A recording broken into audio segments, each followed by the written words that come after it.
Hey guys, it's Otti again. I'm here at the Echoes of Rebellion Festival in Club Volta in Cologne. Besides me is Isaac HOWLETT. Hi, first of all. Hello. Hi. Hello, everyone. Hello. Isaac, people outside should know you because we have done several talks. I said the third time, I think, on Kamera. Yes, now indeed. we're talking. Yep. The last time was in May. It's not that long ago at Köln Temple. Mm-hmm. So maybe can you first of all tell me what happened since then? So in May, I was supporting Division Redux at Cult Temple in Oberhausen. Just needed to refresh my memory there. Since then, I've released a collaboration just recently with A State of Flux, a anonymous European music collective. Another kind of quite danceable track, a bit darker than House of Cards and Endless Night. So it seems to be going down very well. People liking it. It's getting a lot of streams on Spotify at the moment, so maybe myself and A State of Flux will work together again in some capacity. I also performed at Eastside Festival a couple of weeks ago, and that went well. It's kind of an interesting time at the moment for me and the solo project because it's still in the kind of experimental phase, trying to kind of find what works best for the live shows and also what works best sound wise. You know, what style is the solo stuff going to be like, and my live set at the moment is full of collaborations with different producers and different artists, so at the moment it feels a little bit kind of scrappy, a little bit messy, and it's just a kind of case of refining things, but the last two songs that I'm doing in my solo set at the moment, Ghosts of the Tsunami and Eggshell, I'm really happy with these two tracks, which were produced by Daniel Meyer. And it's probably the closest thing to what I want to be making as a solo artist. Not quite as danceable as Spiraling and House of Cards, a bit more kind of the Empathy Test tempo, quite dark and very atmospheric. But it's like I say, it's a strange time.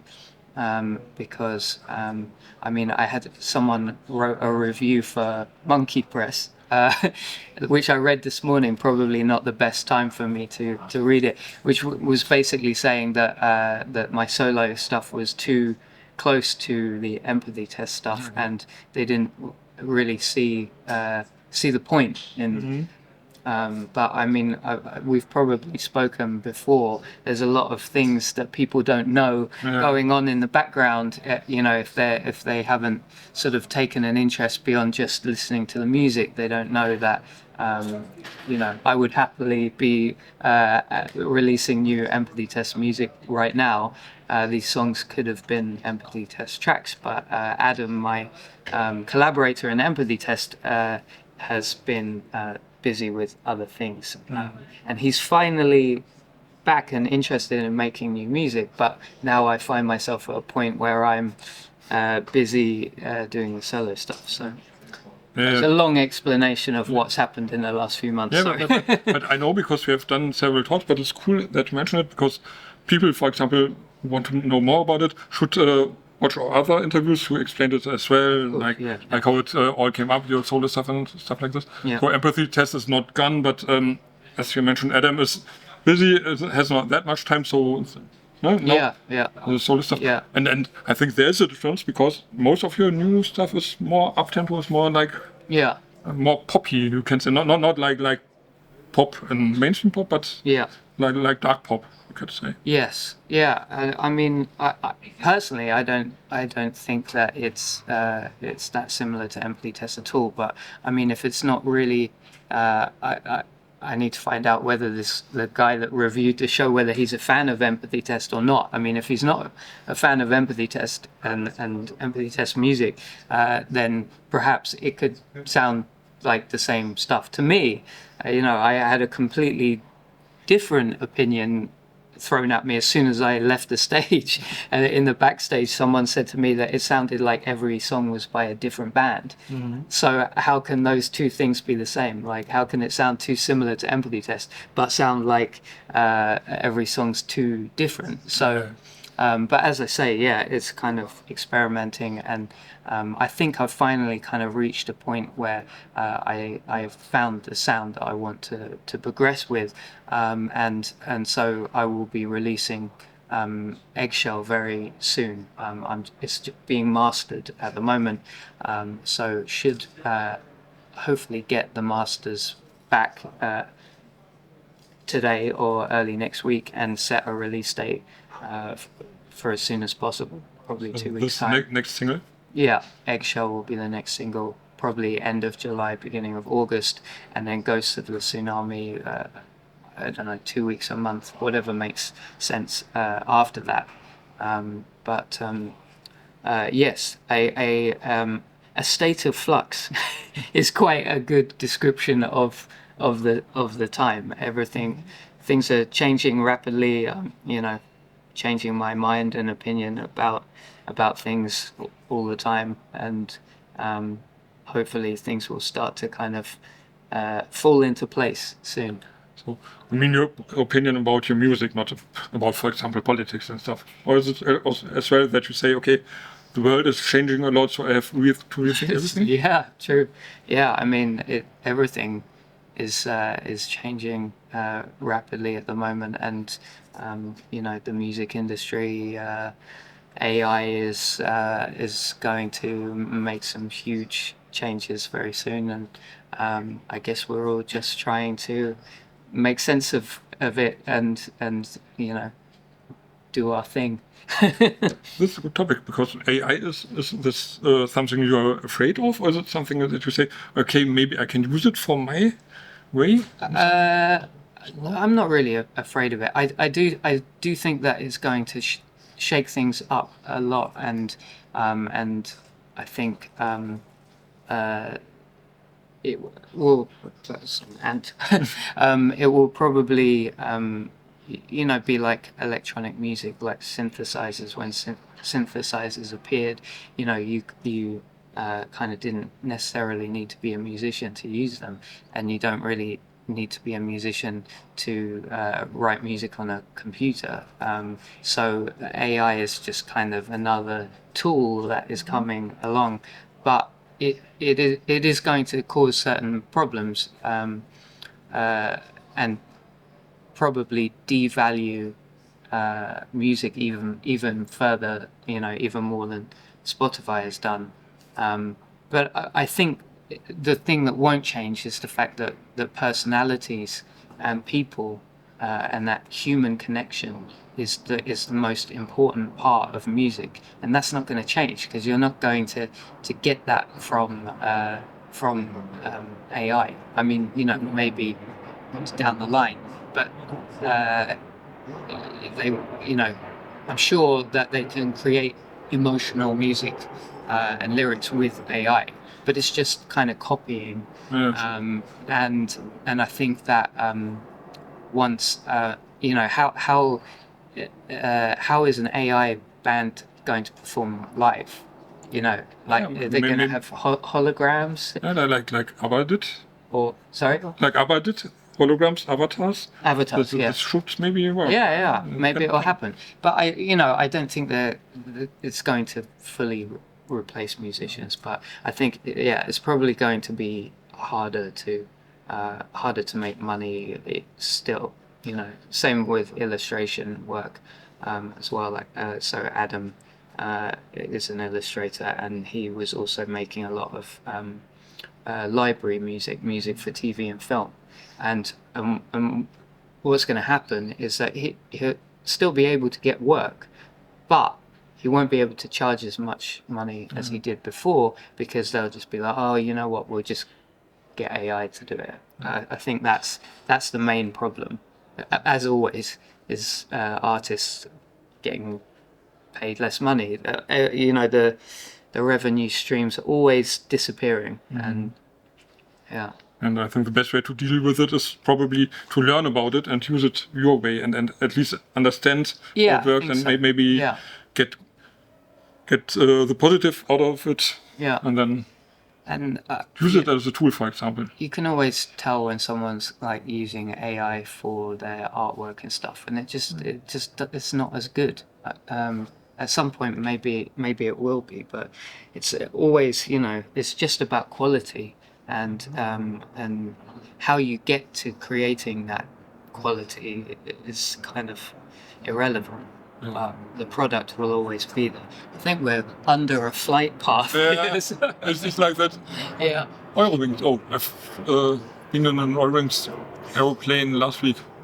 So yeah, I mean, I'm not too worried about it personally. I've spent a long time building an audience and building a connection, and it's a very loyal audience who are waiting for new music from Empathy Test or Isaac Howlett, whatever it is, and I think that's the most important and valuable thing is the fans and the audience, and I don't think you can just make an album with AI, release it, and then and keep an audience. They want a human being and a human connection. So I think probably both will happen. There will be some AI acts that get their fans that are like really with avatars and stuff like this, and other people want to have real people, and so you will have both. You will have some hybrids, maybe even. Like what was this band? This indie band that has been Gorillas. Yes. Yeah. For example, it was somehow the same. Yeah. Haven't been real people, but it was made by real people, so it had its fans slowly as well. But back to you and your music, and maybe you can tell me, for example, spiraling. You said State of Flux. It was a collaboration. So how did this work? Did you say, okay, you make the music, I do the lyrics, or? They sent me a demo, which was quite basic.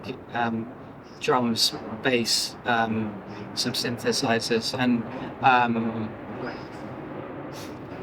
well, this is a bigger one. Lufthansa or something like this. By the way, for this AI is good because I can reduce the noise. Okay, so I should just ignore it. Okay.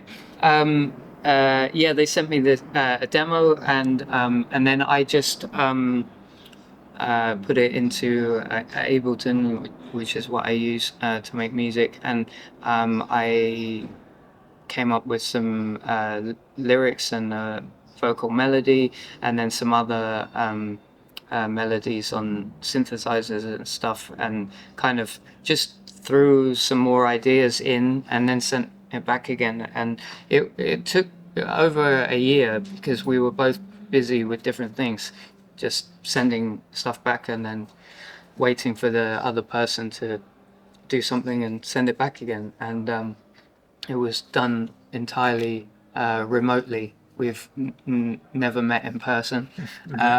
So yeah, I recorded all my stuff at home and sent it over, and then suddenly it came together. It was suddenly finished, and we released it, and it was weirdly easy. I think we were kind of very much in tune musically, and it was one of the easier collaborations. So. But this is funny because I think back in the days, some people would have said, if you don't sit together in a studio or a rehearsal room, it's no real music because everyone is on its own. Yeah, of course. Yeah. Nowadays we say, okay, this is cool, it's normal, it helps at least. So technology always can be good or bad, but if you use it for good, it's great. So and the new song, what is it all about? Is it Spiraling. The upcoming. Eggshell. So what's... Well, Eggshell is interesting because it's quite an old song of mine already. Okay. And I actually wrote it around the same time as Empathy Test's Demons. And it's almost like a kind of companion piece to Demons. And one of the few times that I've written a song from someone else's perspective. So you can kind of just, in a very simple way, you can look at Demons as being me, and Eggshell is the response. It's the other person, yeah. So it has some kind of similarities with Demons and a similar kind of vibe, I would say. So yeah, it's quite a powerful song, and I was really trying to create something very dark, and actually someone suggested to me that I needed to pitch things down. I tend to kind of have everything at a high level, and they were like, pitch it down, and suddenly it sounded like really dark and powerful, and I used some quite industrial sounds for the drums, which people have already seen it live and been surprised by it, but yeah, I think it's quite surprising coming from me to hear those drums, because it's nothing like anything that we've done in Empathy Test or I've done previously in the HOWLETT tracks. So I guess the guy that wrote the review at Eastside already got bored and left before those songs, because they were at the end of the set. To me, it's still, it's like Empathy Test tempo, because it's like 120 BPM, and it's got a very intense vibe, atmosphere to it, which you would associate with Empathy Test, but it's kind of like I said, darker and a bit of a harder edge to it. Where you're moving out of the picture a little bit, maybe. Oh, sorry. But dark is a cool thing, because as we talked about, I think in our first interview, you're not totally from the Gothic scene, but you have been going into it with your music. So these dark things are still something for you to discover, or is dark some part of you as well?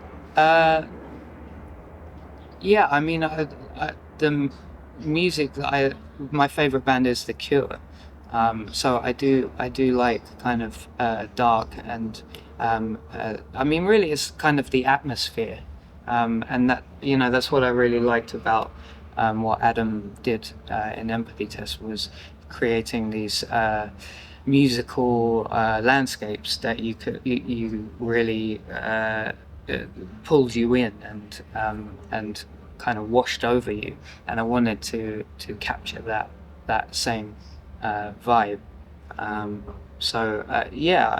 I definitely think especially at the moment, I'm writing a lot of very dark lyrics as well. There's lyrics to spiraling, very dark, and I think with Empathy Test, Adam wants to do something a little more kind of uplifting, and so I need to write some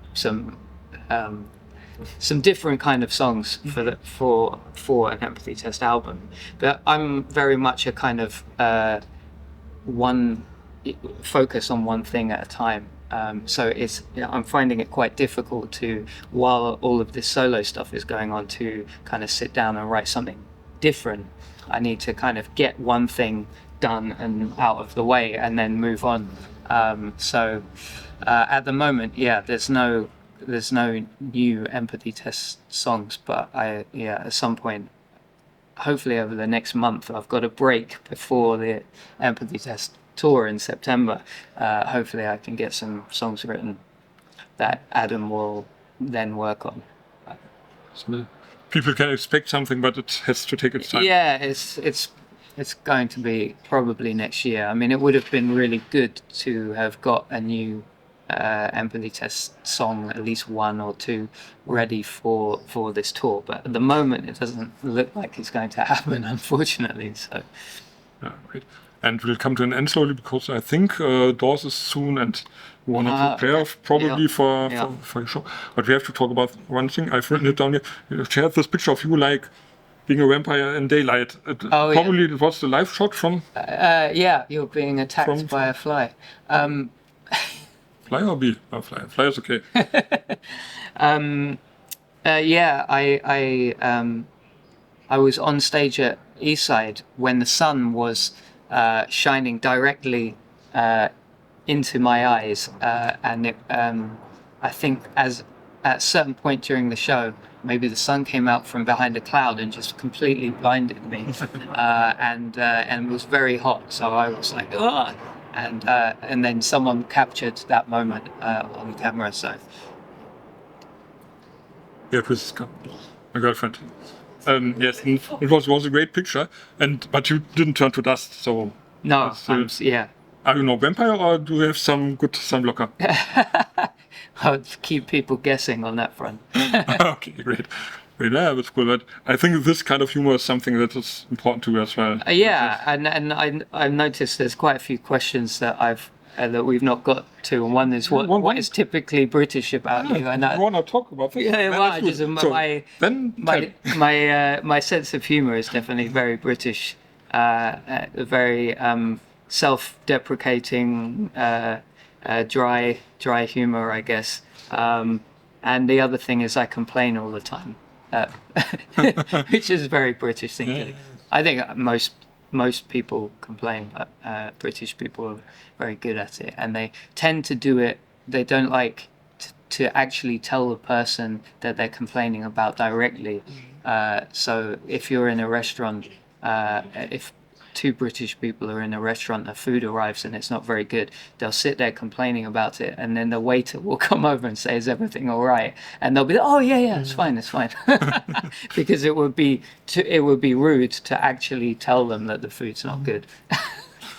So, okay, you tell me you like me, and when you go away you say, oh God. Exactly. Not again this. So that's not a very nice thing about British people, but yeah, I think it's more to do with the fact that they are polite, so they can't actually say it, and Germans are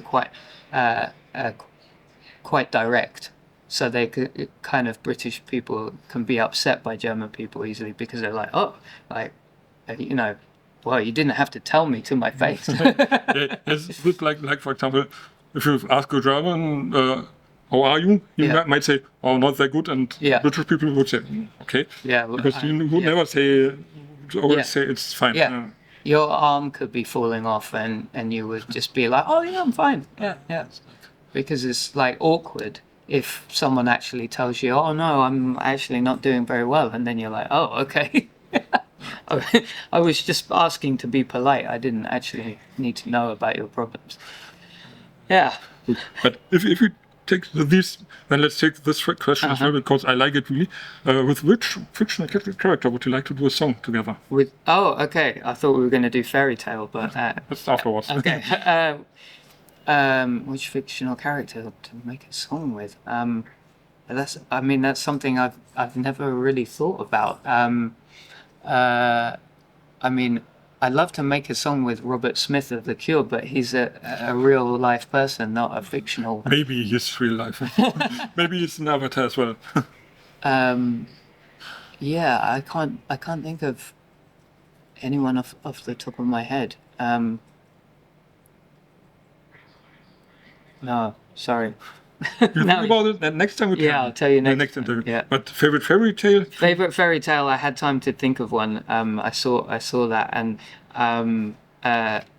German fairy tales are often very dark and scary, and we have a lot of them in England, but not always the darkest ones. But I think Rumpelstiltskin is a favorite of mine because it's just so weird and dark, and you know, this little man, whatever he is, you know,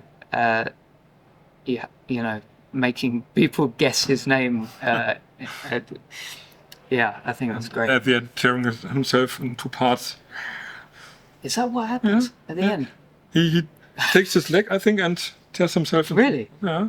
That's the ending of Rumpelstiltskin. Wow, Rumpelstiltskin. okay. Maybe they... Rumpelstiltskin. Yeah, sorry, my pronunciation is German. Rumpelstiltskin. Rumpelstiltskin, yeah. Wait. Yes, but I think now we have everything, things to come. We had talked about what will come. So do you have some greetings to the people before we end? Yeah, sure. Thanks very much for watching the interview and for all of your support for both Empathy Test and my solo career. And I'm looking forward to releasing some new music for you soon, and I hope you enjoy it. I'm looking forward to the show and our next talk, for example. Probably we will get somewhere, somewhen, somehow. Probably Oberhausen in maybe, for example. the Yes. autumn. Yeah. But for today, I say thank you. People outside, thanks for watching. Isaac, great guy.